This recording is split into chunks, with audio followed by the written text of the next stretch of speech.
మూడు రంగుల జెండా బట్టి సింగమోలే కదిలినాడు మన రేవంత్ అన్న అని చెప్పి 3-4 నెలలు చక్కగా వాడుకున్నాం.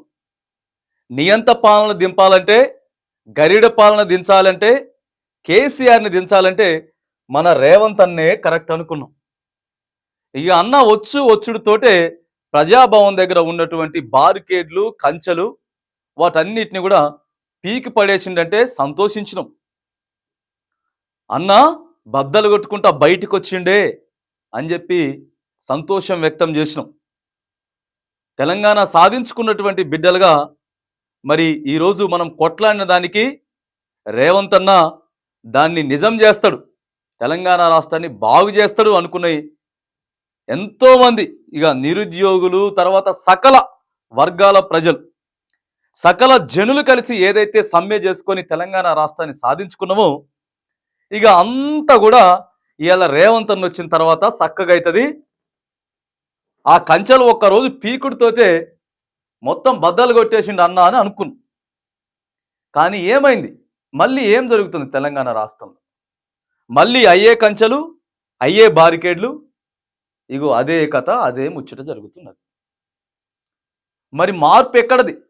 రేవంత్ అన్న వస్తే మార్పు తీసుకొస్తాడు, మా జీవితాలు బాగుంటాయి, మాకు ఉద్యోగాలు వస్తాయి అని చెప్పి ఎన్నో బోలెడన్ని ఆశలు పెట్టుకున్నటువంటి తెలంగాణ సమాజం ఇవాళ మళ్ళీ అదే బారికేడ్లను, అదే కంచెలను, డిఎస్సి అభ్యర్థులు, గురుకుల అభ్యర్థులు, ఇక వీళ్ళందరికీ కూడా ఇప్పుడు కంచెలే కనపడతా ఉన్నాయి. ఇగో డిఎస్సి వాళ్ళు, తర్వాత గురుకుల అభ్యర్థులు,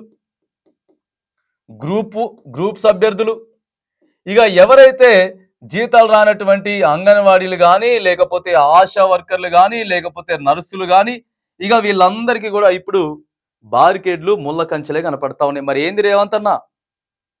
స్వేచ్ఛగా ధర్నా చేసుకోవచ్చు, స్వేచ్ఛగా మీకు ఏది కావాలితే అది చెప్పుకోవచ్చు, నేను మొత్తం బద్దలు కొట్టుకొని వస్తున్నా, కంచెల్ని వీకేస్తున్నా, ఇంకా ఇప్పటి నుంచి బారికేడ్లు కనపడవు, మీరు ఇష్టం వచ్చినట్టు ఎక్కడైనా ధర్నా చేసుకోవచ్చు అని మరి రేవంత్ అన్న నువ్వు చెప్తీవి కదనే, తెలంగాణ ప్రజలకి అధికారం చేపట్టినవు కదనే, ముఖ్యమంత్రి అయినవు కదనే. కానీ మరి ఏమైందన్నా? ఇలా ఏం జరుగుతుందన్నా? గందరగోళంలో ఉన్నారన్నా డిఎస్సి అభ్యర్థులు. 2-3 నెలలు పెంచరాదే? జర చదువుకోవడానికి టైం ఉంటుంది వాళ్ళకి. గ్రూప్ 1 పోస్టులు, గ్రూప్ 2 పోస్టులు పెంచుతామని చెప్పినావు కానీ మరి గై పెంచరాదే?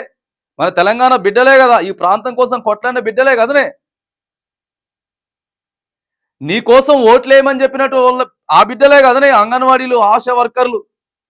ఇవాళ నువ్వు ముఖ్యమంత్రి పదవి చేపట్టినవంటే వీళ్ళంతే కదనే కారణం. మరెందుకో వాళ్ళు మాట్లాడడానికి వచ్చినప్పుడు ఈ బారికేడ్లు, కంచెలు మళ్ళీ ఎందుకన్నా పెట్టిస్తున్నావు? ఇగో దయచేసి ఆలోచన చేయన్నా. ఎలాంటి మంత్రి పదవి చేపట్టకపోయినా, చేయకపోయినా, ఎలాంటి అనుభవం లేకపోయినా నీకు ఇలా ముఖ్యమంత్రి పదవి దక్కిందన్నా, తెలంగాణ రాష్ట్రానికి నువ్వు ముఖ్యమంత్రివన్నా. కానీ మరి ఏం జరుగుతుందన్నా? ఏదైతే 10 ఏళ్ళు వద్దనుకున్నామో ఇగో నీ పరిపాలనలో అదే జరుగుతుంది రేవంత్ అన్న. ఒకసారి తెలంగాణ ప్రజల పక్షాన అన్ని పక్కగా పెట్టేసేయన్న, వేరే వేరే ముచ్చట్లన్నీ పక్కగా పెట్టేసేసి కేవలం తెలంగాణ ప్రాంతం, తెలంగాణ గడ్డ కోసం, తెలంగాణ బిడ్డల కోసం ఒక్కసారి జర యాది చేయరాదే రేవంత్ అన్న?